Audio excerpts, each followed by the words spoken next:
Hello, everyone. Welcome to the Local Restaurant Success webinar series. I really appreciate your interest in the Local Restaurant Success program. And we are just providing lots of helpful information throughout the year in a monthly webinar.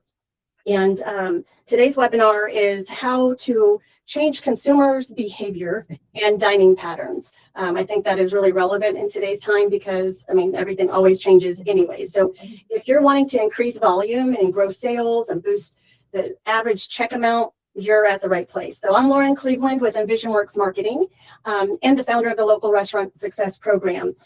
We equip the program itself. We equip restaurants with strategic thinking, insight-proven resources such as webinars, and experienced service providers like Larry, and with the whole intent of driving long-term success for those restaurants in their local communities. Every community is different. So our webinar is just one more way to feed our mission. So let me say hello and welcome our key participants. Andrea with Loveria Cafe in Colleyville. Andrea, would you like to say hi? Hi, ciao, everyone. Deborah with James Provision in Hearst, Texas. Hi there. And William with Farrar, TexMed, Southlake, and Garland, correct? That's right. Hello. Yes, thank you for being here. And Larry Smith with Spot On. He's a local restaurant success service provider. Glad to be here. And of course, me. This topic I'm excited about because this really is one of the specific strategies and passion that we have to help restaurants. Last month, it was about recruiting and retention. That's kind of out of my wheelhouse. So I am excited for us to discuss and dive in how guests have changed their habits and traffic. You know, with the guest experience, first and foremost, it kind of starts outside of your restaurant, right? So from a digital internet standpoint, if someone is choosing where to go dine, typically, what do? They go online. And so online is kind of a big general term. So that could mean that they're doing a Google search or on social media or whatnot. So we're going to start with that because we're really wanting restaurants to be proactive in the topic and the mindset of how they can. There is potential to change their guest pattern, their habits, and to increase revenue in very strategic ways. So we'll dive in. Deborah, talking about the digital side of things and the guest experience, like when a guest is deciding where to eat, you know, what I had just mentioned, if they're online, in your opinion, your experience, where do you think they typically go if someone, you know, they're trying to decide?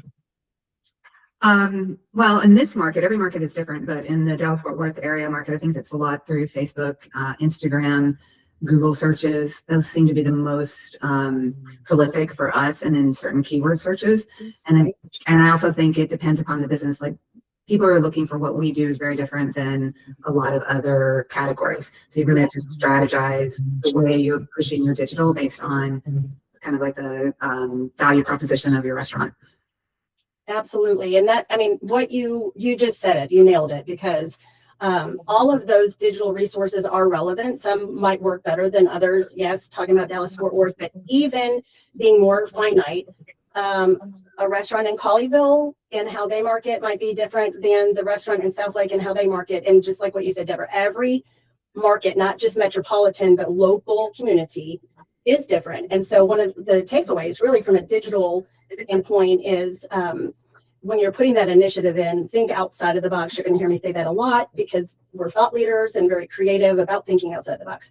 Don't just position yourself as restaurant in Colleyville, right? Deborah, you said it as far as specialty. So one question that's related to that, when you have a specific strategy and how your unique selling proposition is, what are something outside of restaurant in Hearst that you have used that has worked for you?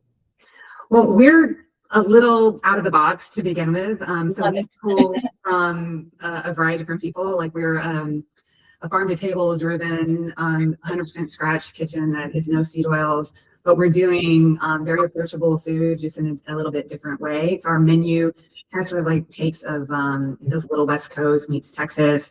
You can come in and get a steak, you can get a burger, everything's very clean, you know, local, you know, all these categories. So we really market and think about who are all the myriad of people that might want to dine here. So we're looking at everything from like the normal dude that just wants a really good burger, the yoga mom who wants a clean salad, kind of running the gamut. And then we strategically market towards those people. So people will do a healthy food keyword search or a burger keyword search, a steak keyword. We get a lot of people that don't want seed oils. Those are coming to us from either a keyword search or we're on Seed Oil Scout. There are different other platforms that will help drive people. And then we do a lot of like non-digital work as well. So postcards, community involvement, like other things to spread the word about what we're doing and get people into what we're doing. I like to think of it as more experiential. It's kind of a curb to curb experience.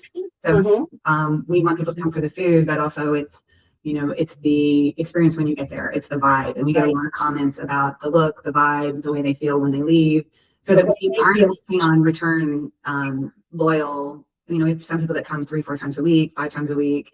So I've never wanted just to be that place if someone's coming for a special occasion. We want to be a part of their life. And how do we make that happen? And communicate that to the guests. Perfect. And that's really the people the key participants that are part of these webinars. I really truly believe that there is something special about each brand that can be shared to help mentor and guide others that might not be as sharp. And so, Deborah, you have always stood out. So awesome. Larry, being Mr. Technology over there with the POS spot on, what do you think the first thing a potential guest typically sees about your restaurant, generally speaking, a restaurant online? What do you feel like makes the biggest impression online? What I think that owners need to recognize is that there's not just one impression. In other words, there are so many ways to search for a restaurant today. It could be your Google business page. It could be your website. It could be Uber Eats. It could be DoorDash. There's so many different ways to connect to your restaurant, and each of those opportunities to do research on your restaurant, whether it's I want to look at your menu, whether I want to look at your pictures of your food, I want to look at the inside of the restaurant. All of those things have the ability to make an impression. And so when you think of, hey, I have a beautiful website, but if you've got an Uber Eats page and a DoorDash page and a Google business page, and you have the ability to let customers take pictures and post on your Google business page, you can bombard a customer with a lot of data, and not all data is good data. Right, so, you need to look at it from a global perspective and really have your hands on every aspect. It could be something as simple as I was talking to a restaurateur that's a new client of mine, and we went through their Google business page, and the different images and pictures were so outdated. They had remodeled, and they've created special events that we've talked about on how to do that sort of thing to increase traffic. And they're like, my Google business page doesn't match where we're going. And so it was something as simple as that dialogue. Or someone else who says, I have an online ordering presence, 30% of my business is online, and I go to their online presence and their images are either AI generated images or poorly taken images with a 2017 iPhone. Right. And I'm gonna focus in on the image part, Larry, because absolutely, like, there are so many different ways, but the common denominator in what you were saying is the visual. The other part is reviews. There's things that, your reviews. Your Google rates your business on 10 categories. You want your ratings to be up. I will tell you that my wife and I, in our own dining experience, we have a particular thing in mind that we want to eat. We will search an area, and we won't typically go to a restaurant that's got a 4.3 or less Google rating. Yeah. We'll find somebody with a 4.5 or higher. Right. We'll also want to look at the menu, whether it's an online ordering link or images of your menu, because we want to see what's on the menu before we go. And so there's a lot of different things you can do. All of that is a way that the restaurant brands can influence. Well, we're going to say that more so than manipulate. Influence the consumer or the guest, right? So it's all about the visual communication online. You're visually reading, you're visually looking, and so is it easy to maneuver through those things as well? You want to work with an organization or a company that makes the dining experience or the experience of your business very simple and easy. If you got 1,000 images and it takes forever to load those images on somebody's phone or computer, most people will check out and go somewhere else. All of those things matter. So, with that, that's a balance, and that would actually lead to the next question, Andrea.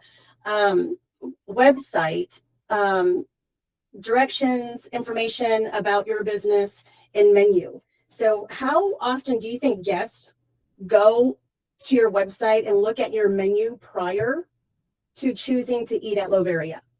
I would say pretty often. For sure, it's a common practice from many clients. Typically, each time we have a new client, a new guest, I inquire about how they found us, how if they already, and many times they already know everything about us, our story, everything that is behind the restaurant, and for sure they know a lot about the menu because of the first impression before going to a restaurant, as Larry already said. Right. Each of us for sure has a look, takes a look to the menu. Yeah. And it's why also we last time we refreshed our menu. We also, since we try to refresh the menu 2-3 times a year, making some small changes, let's say, but we always try to add something new. We decided to print in the menu, the printed copy, new item, and that becomes very attractive for the clients. Even if it's a returning client that has been already at the restaurant several times during the last months, right. It probably can't remember all the new items, but looking at new becomes for sure catchy for him. So that we found very good feedback about that. Yes, and thank you for sharing that, because that was one of our conversations outside of this that you had shared. And online menus, typically, if you have an image that goes with them, that's not necessarily the case. I mean, that would be the preference, but the takeaway, what Andrea just said, is just the visual, okay, word of new, or Deborah, like your menu, gluten-free. So there are words that could help influence the buyer as well. So going back to the topic that we're talking about today is, changing the behavior of the consumer or guest to choose you. So changing out your menu to new or offering specials. So I think that's awesome. The psychological process of the human being.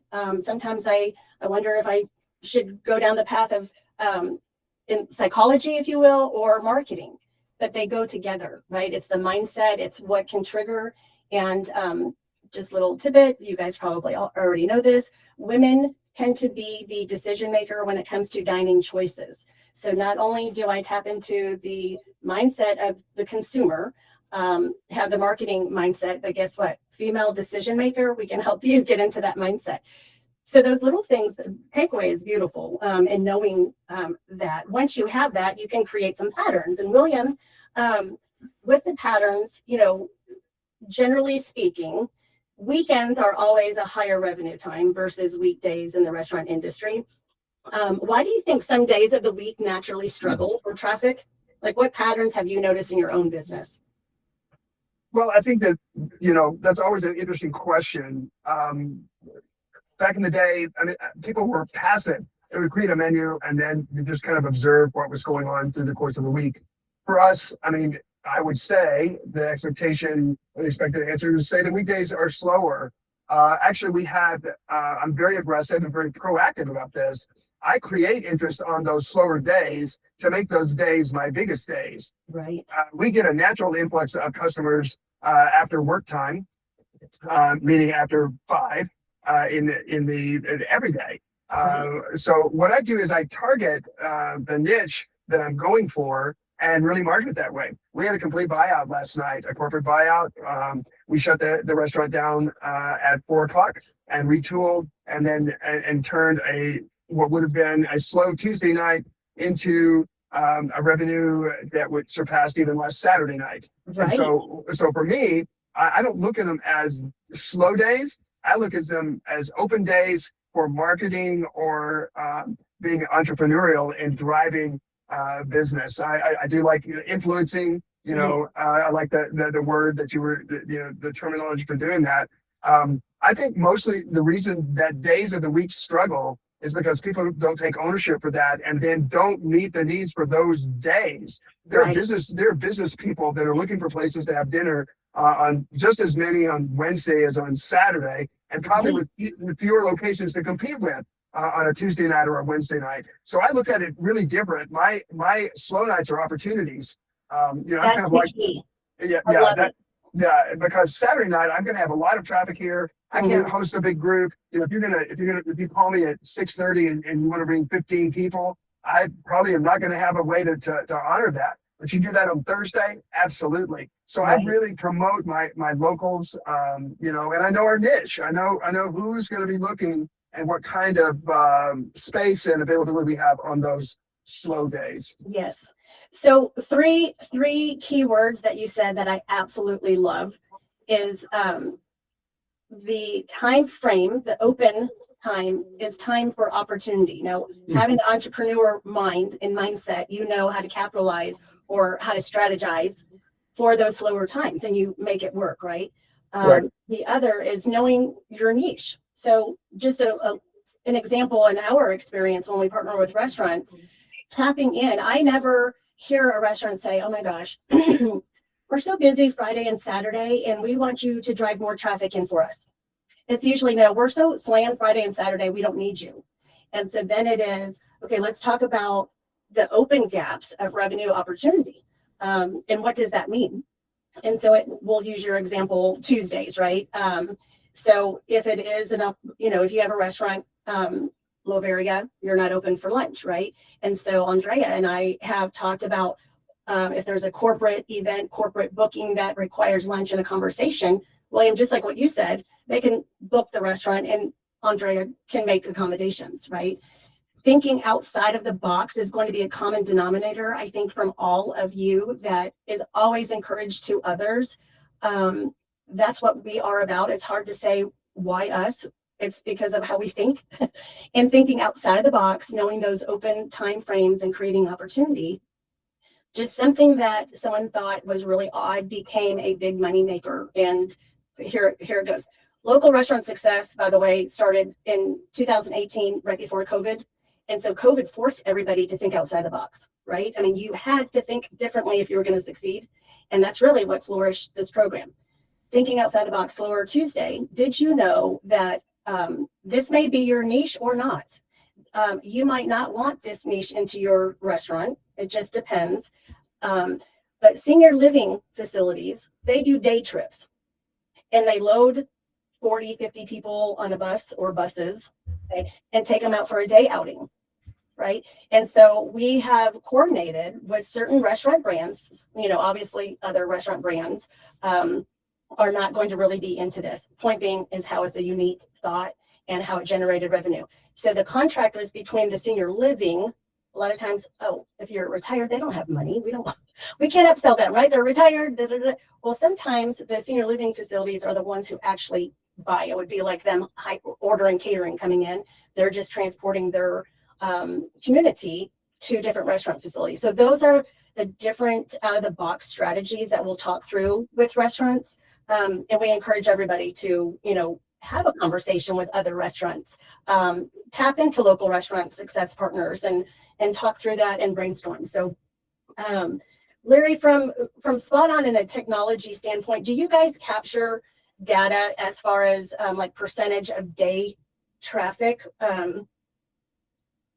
Like, for example, usually weekday traffic consists of 15%. Do you have any hard numbers like that you guys ever talk about? That's a great question. I'm glad you brought that up. It was something I wrote some notes down on, and that is, in order for restaurateurs and ownership to make informed decision, you have to give them the data with what's going on in their business. Andrea is a prime example. I'm sure at some point he was able to realize that lunch was not a big mover in Colleyville, Texas. So he now opens his restaurant at, I think it's 4 or 4:30, Andrea, and says, I'm just going to really do it and knock it out of the park for our dinner. And so our job as a partner with restaurants is to give them the data to make informed decisions. I have a relatively new client that's an all-day menu. They do breakfast, lunch, and dinner. He's got 7 locations. And he really drilled down with the data literally just yesterday with me. And he looked at one of his restaurants and says, why do I open up at 6 a.m.? My traffic doesn't start till 9:30, because he was able to look and see how much he was generating. Right. It averaged $223 in that 2-hour period. Or 3-hour period from 6 to 9. He said, I pay more to my chefs to be here than what I'm making. I'm shutting it down. I'm going to open up at 9 or 10. He had another restaurant that his evening business from 4 to 8, he was averaging $453 on average per day. And he said, I'm going to shut down the night business on that. And I said, hey, this is just 2 months worth of data. You might want to go one more month. He goes, no, this is just verifying what I felt all along. So Right. to provide the data to give informed decisions. Now, do you want to go to the extreme and say, hey, I'm just going to shut down the restaurant earlier? Because what impact will that have on his staff? Will they stay if they're not going to be there as long and making some money, just not very much? Or does he look at marketing strategies, to kick it back to you, Lauren, and say, what can I do differently to drive traffic patterns at those timeframes? Right. Because not only can we give you what your traffic is and what the money's being spent, but I can actually tell you what you're selling, what people are combining with what you're selling. Right. What are Right. they substituting? What are they drinking? All of those things that I can give you to say, maybe what I'm selling at those timeframes isn't working. Maybe I need to do some new menu items for those timeframes. Maybe I Right. need to do some specials in those timeframes. So there's a lot of different things you can do. But again, it comes back to what data do I have available and how do I utilize that data to make the best decision for my restaurant? And if one thing doesn't work, there's always an opportunity to change and do something differently, because you know what happens when you don't change? Nothing changes. Right. Right. I love that. And so understanding the opportunities, and thank you, because that's perfect, like segment kind of going into, once, so we have filled in the gaps, right? Let's say we're getting traffic in Tuesday, Wednesday, Thursdays. We're now doing catering orders during the day for a Yep. restaurant that's not open, etc. So from that point, it's then the ticket amounts, right? And so that's a conversation with the data showing the traffic amount. Then it's another touch point of how you can influence your guest and increase ticket amounts. And so we will go in several times to evaluate the data, to see what would be top sellers, etc. But an example is if it's a higher price menu item and it's paired, with a beverage or whatnot, and a server offers an appetizer. I mean, this is very generic, right? Then the chances of that ticket amount increasing are more because of that conversation or how it's presented. I'm going to go into, I for time's sake, I really believe that the staff, the front of the house wait staff, right, are the biggest influencers, whether it's counter service, whether it's full dining. Andrea, like influence wise, your servers, the whole service is impeccable, but what actually, like the servers actually do to encourage the guests to order wine or to increase the ticket amounts in your restaurant? Yeah, the servers are our, let's say, business card, the first impression for our clients, so are very, very important. So we try to be always present, or as much as we can, present at the restaurant, so we can put our face in front of the clients. But obviously, our servers are a very, very important part of the business. So we try to train them, trying to explain about the menu, to talk, to be very personal, to do something and not like a robot, not just introducing themselves, but giving a feedback about what they tasted, about what is the most popular item, and giving suggestions about wine pairings, about what's a wine that they know that is doing very well. So obviously their presence and the way they explain how warm they are makes a big difference for sure. Yes. And when you said the way, that's key, because you can train your staff, right, and have requirements.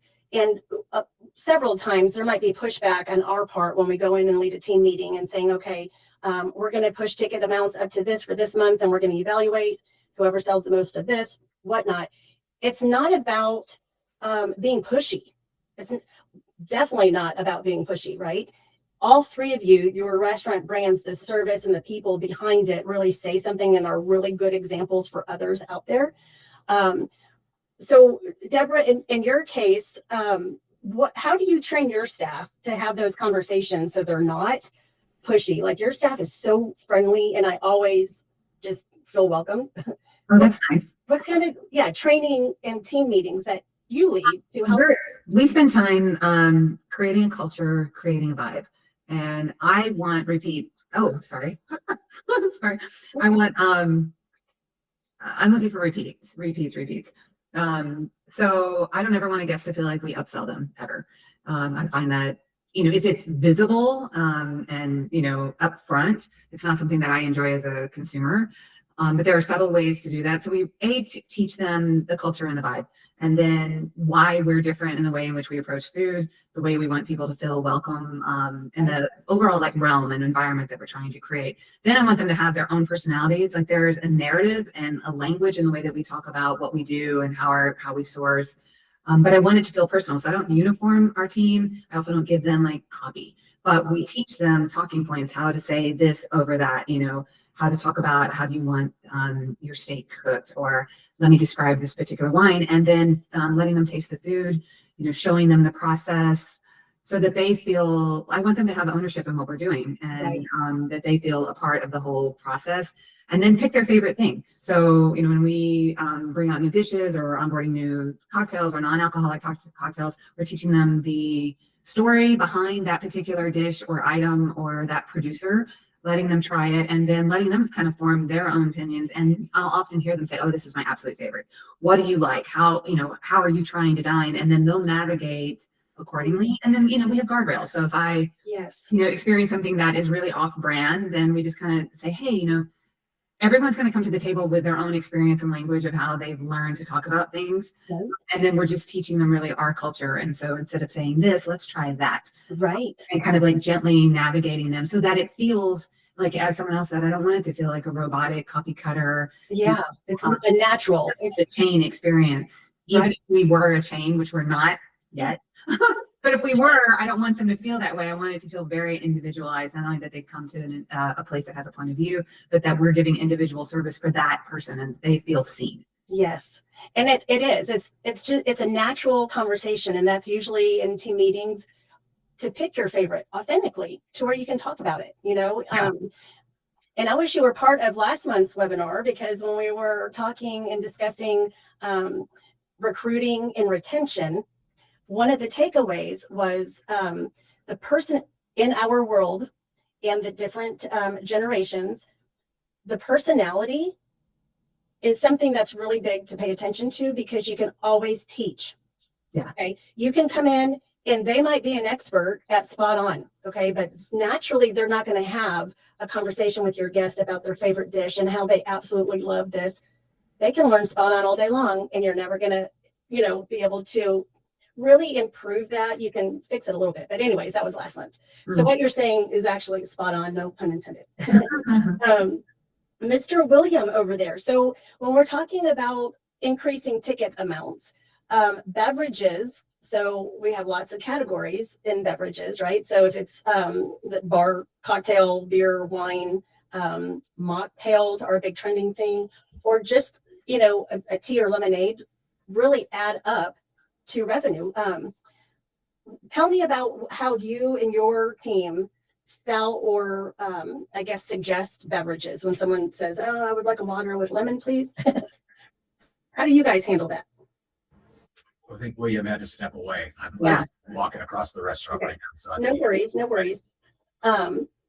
Andrea, what about you guys? I know you're awesome with the wine pairings and all of that, but beverages outside of cocktails or wine, do you ever suggest something to move the water and a lemon up to something else? Yeah. We are obviously we are not a full liquor license. We only have wine and beers. So as well, we try to promote more our wine and beers for sure. And besides that, we also have a bottled Italian sparkling and still water, which we always train our servers to promote, even if we have filtered purified water, tap water, which is good as well. Right. But it's always a good way to explain our servers that they can make extra money just selling one bottle of wine for sure, or a beer. Everything helps giving the client a better experience, and for sure from a tip, let's say, perspective for the servers, they increase their tips for sure if the ticket is higher. So we always suggest to start with a wine-based cocktail or a glass of wine, and we promote. We have a lot of happy hour times that help a lot, increasing the sales for sure. Since we started our happy hour program that helped during the weekdays, that helped a lot. Sure. Well, in one of the experiences at your restaurant, the question to the server was, what wine would you recommend? That's a pretty general question, right? Sure. Beautiful answer. Do you prefer this? What are you considering to order? If you order this, then this goes best. And it was education for us in a natural way, right? And so, yeah, at the end of the conversation, I'm like, give us the bottle. Yeah, sure. Those are the things, right, that can really help. I was looking up, we get industry reports and stay on top of it all the time. And Business Insider does industry benchmarks. In last year, 2025, again, per Business Insider, 30%, I would say ish, because to me, I think that's low, was the percentage of just beverage revenue documented in the restaurant industry. And that's part of the reason why, Larry, I was asking, like, if you guys had numbers or whatnot. But with the beverage, we had talked about the menus and how important it is on your menu to suggest a pairing. It's one way, just to let you know, it's been proven to where, Andrea, like on your menu, just as an example, how you were talking about, you add new, you have, right, you change out your menu, get your guest excited to come in. How the menu is designed and presented, again, this is our wheelhouse, is the menu description. But if there is a notation, little graphic, whatnot, that on the menu educates the consumer when they're online looking at your menu about whatever that pairing is or whatever the cocktail that you would like to highlight with that. I mean, steaks have certain cocktails, etc., beer. Okay. But if that is noted on your menu, the whole customer experience before they walk in the door, right? That's something that's already in their mind. So when they do choose your brand in your restaurant and come in for the experience, and then the servers, your staff reiterates that. Again, it's the psychological decision making, and that's, you know, the topic of how we can change the consumer's habits, right? So something to consider that with the menu design. Deborah, as far as your menu, how important are menu descriptions? Oh, very well, because I mean, I would say menu descriptions are important across the board for every category, but our food is a little different. So we're calling out things that are like key for us, meaning we don't use seed oil. So there's a whole conversation about how we cook, how we source, you know, a lot of like our producers. Then we're also calling out what is in the ingredients or in the dish. And then whether or not it's keto, vegetarian, if it's gluten-free. So there's a lot of like legends and like small font detail. And then a lot of times those descriptions will create a whole conversation. You know, what is calendula salt? What's an olive gremolata? What's, you know, what are all these elements to the dish? Yes. So then that helps us with a whole conversation with the guests about what it is they're actually looking for. Yeah. You know, and then it also is going to trigger conversations about allergens or, you know, things that people might be trying to avoid or incorporate. So I think the descriptions are key. It also helps the consumer, but it also helps us as a restaurant to help navigate what people are looking for, and the whole experience that they're going to have. Right. Like, cuts it adds more efficiency. Yes. So Yes. Yeah. So the awesome, unique concept that you guys have, absolutely, menu descriptions are so important. Going kind of the opposite, on the other side, I shouldn't say opposite, but if it's a very casual burger beer joint, right? And they have the local burger, okay, cheeseburger topped with cheese, lettuce, pickle, and a side of fries, okay? Literally, that's on their menu and the price. So we suggest if the consumer, the guest, knows that the meat is sourced, okay, it's literally ground on site, they're hand smashed burgers, you know, all of that. And to be, not that yet you're not writing 3 paragraphs, that's not what I'm saying, but if it's got to be more than, okay, burger, cheese, pickles, you know, I wish I could do the special sauce, lettuce, the McDonald's song a long time ago. Anyways, so once they changed that, and it was that from burgers to Caesar salad, how they described the dressing, and how they made the dressing, it changes the consumer's mindset, right? When they read that menu. Again, going to the very beginning, if someone's going to make a decision, where are we going to dine out tonight? And I'm going to check out your menu. If you don't have the visuals, then the menu descriptions are everything. Obviously, as you're plating and providing those menu items when the guests arrive are a whole nother topic. Sometimes how you plate, for example, in a margarita glass, okay, for happy hour, we put sliders and French fries in a margarita glass, okay, which was kind of a cool thing instead of on the metal tray. And so we made it kind of this fun, hip happening thing, didn't change any of the product, put it with a drink and created a happy hour special over it, right? So how you present or how you plate, William, with you guys, do you have any recommendations or things that you have noticed about how you guys plate your menu items that have really impressed the guest or increased ticket amounts? Well, I think that is extremely important. The presentation, and I'll tell you something else too. It needs to match what your social media is promoting.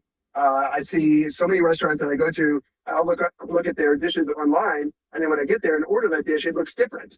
And so sometimes we over garnish or change the garnish and plate it that entree looking one way, and then people come there, and then it's a believability issue. I think plating is the ultimate art form for our chefs, because how you plate and present, not just plating, but exactly to your point, I can take a margarita and I can dress it up, or a Bloody Mary. That's what I prefer. And it becomes an experience, not just a cocktail. Right. So little changes make a huge difference without adding cost, right? Correct. How you pair up things, how it's presented, how you plate it. These are all takeaways that literally you could try with your staff over a week period and get guest feedback.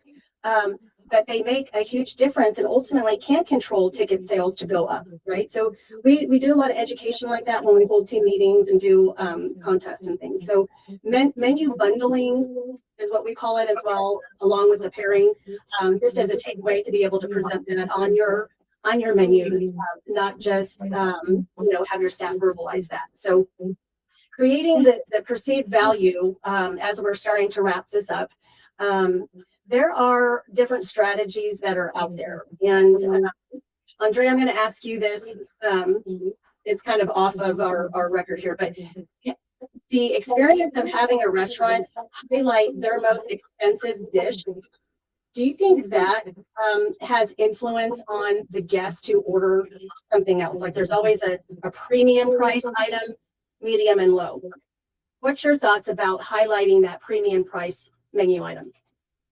I don't know. It's different from each restaurant for sure, based on the menu, based on the experience you offer. But from my perspective, my point of view, we have let's say appetizers that are more approachable, and then in the main options you have different price ranges. Obviously, the most expensive is because it's expensive also to us to make it. So it's not expensive just for the customer, it's expensive because of the reason. Right. And obviously that becomes attractive for sure when they want to try something different or something unique or something that has a different taste. But again, so it's not expensive just in the menu. It's expensive because there is a behind, there is something behind. Sure. And so in that case, many times I see that they want to try during a special occasion or some specific clients that are returning clients. They always want to try something new or something different, and that for sure becomes attractive for them. Yeah. There's a fine dining restaurant that I wanted to give an example. Their menu, this was the strategy behind it. And I really am always curious what others are doing, because after we did what I'm going to explain, the numbers proved the reason why we were doing it. We took their most expensive fine dining, okay, their most expensive dish, paired it with a bottle of wine, did the whole photo shoot with everything, that you would think that someone would order that for a special occasion, because once it's all put together and you see the bottom line price, for me anyways, I would fall off my chair. But For others, they're like, okay, it's Friday night and I worked really hard and that looks awesome. I'm going to get it. That's not the reason why we featured it. So when someone sees that visually, again, going into the mindset of the consumers, okay, the psychological process, when the mind sees that at a price point and they're like me falling off the, no, thank you. Then when they see the next items at the tier down, they can process that better and they're more apt to order. Okay. Versus if we started off with, the appetizers at the lower price, and then I'm going to work my way down to the middle to the most premium, menu item price, it does something psychological to a decision. So when you present the top and you start working your way down to mid-tier, the consumer, okay, or generally speaking, will say, oh, that's a better price, and that I'll have that, or I'll have the 8 ounce instead of the 12 ounce, etc. Right? So there's some things like that that restaurants can apply as well. Larry, are you still there, Larry? Why do you think guests would spend more money at one restaurant versus another?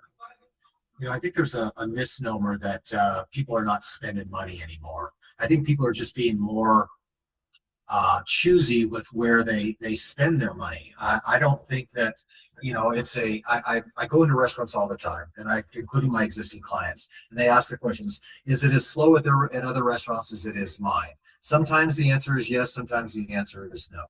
And the reality is that I think people are still going out to dine. I just think that they're choosing to go to places where they feel appreciated. And what I mean by that is we all know that food cost has gone up. And so the cost of dining out has gone up. So if I'm going to go out and spend my money to dine, whether it's me alone, whether it's me and my spouse, or whether it's me and my family, is I want to know that where I go, I get not only in value in the quality, but also in the experience. I will tell you, my wife and I are foodies. We've been foodies for a long time. We go out to dinner at least 2 to 3 times a week, and we tend to choose restaurants to where we had a very good experience. And it's not that, hey, the walls were decorated beautifully. It's not that, hey, the plating was beautiful. It's how was I treated as a guest? Was I a valued guest? And I think the hospitality in our business of hospitality, unfortunately, has become a lost art. Whether it's greeting at the host stand, whether it's the greeting from the server, whether it's an owner that comes by to my table or a general manager and says, is there anything else I can do for you? Did you try our crab legs? Did you try our dessert? We brought this special in. We're trying this. That experience to us, I'll drop $500 on 2 people for dinner, knowing that I was treated like I was royalty. Right. And unfortunately, I've gone to restaurants and spent that kind of money, and I've never gone back because I didn't feel valued as a guest. Right. And it's unfortunate. It is. And it is, the whole industry has changed, and but it shouldn't. It shouldn't. And I have hope, because that's what I thrive on. And that's what we do for a living, is help one restaurant at a time embrace to get back to that and all of the elements that go together to make a difference. So, and just when you have the knowledge of the guest or the consumer and knowing how to help influence their mindset and how to influence them to choose you over, a direct competitor or someone in your community, there are ways that are proven that can do that. So it's about people connecting with people. That's really, it's simple. It boils down to people connecting with people. Yes. So, summarizing, and I want to conclude, because we're going to check all the boxes. We got the digital strategy. We got the unique selling proposition. We understand all of this. We're going to, fill in our slower days because we realize that there are opportunities for us. We're not going to necessarily become a discount restaurant brand. We're going to be smarter with how menu items are presented and increase, the value of those menu items or check amounts, right? But when you have everything in line, then it would be, and Deborah, we're going to conclude with this last question for you. How do you prepare? So Mondays, you guys have a burger night. Is that correct? Right. Okay. So knowing that you promote that and the burgers are phenomenal, what do you do with your team knowing, okay, well, you're promoting that on Mondays, so you better staff up? Like, do you look at the numbers? Do you just prep? What is your experience when you decide, okay, here's Monday, an opportunity, we're going to do this? how do you handle the staff part? Because that's the last part that goes to all of this, right? Yeah, well, we're into our, second year and we've been doing the burger night since we launched. It's something that I did in New York and it was wildly successful and it really garnered a lot of regular business. Our burgers are most popular, but we do a multitude of burgers throughout the year. So we have basic burgers in our, we have a collection of like 4 burgers on our regular menu. And then we bring in and do other burgers specifically on Monday night. And that's always changing. So it creates like excitement for the guests to walk in. We also do a discount on that night. Monday night would typically be a slower night. Now it's one of our better nights.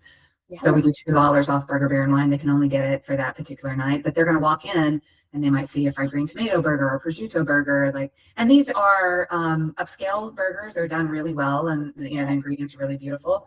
And then our team gets excited about it because it's got a different energy. So we're drawing in a different crowd than we would say on a Wednesday night. They have a lot of fun with it. They get to know the guests. They get very excited about it. So we train them on what's coming.